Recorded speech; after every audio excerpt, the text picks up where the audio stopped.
तुला पाखरा आझाद केलं तुला.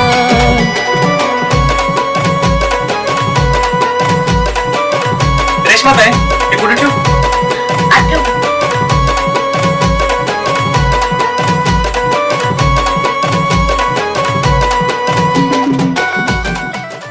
ऐक ना, हा बोला.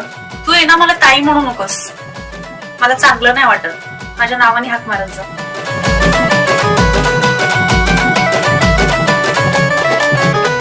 अगं मी तर येड्यावानी नुसता जीव तुला लावायचा आणि तू तर मला रोज तुझा नवा